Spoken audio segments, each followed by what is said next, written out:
I have completed the WHM server to Plesk server.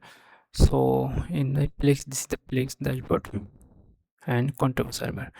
So in WHM, that's in the hosted namespace. So we have migrated from the namespace hosting to Plex hosting, Plex control hosting, and Plex dashboard. That means the panel, cpanel. That means WSM to cpanel.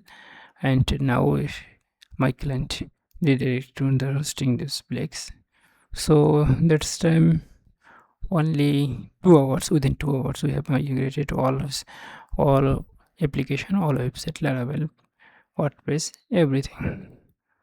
So that's a paid version.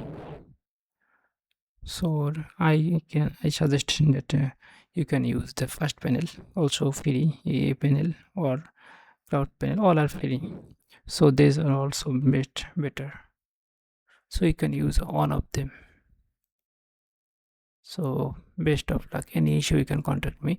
The migrating WSM to Plex or any panel, I can help you. Best of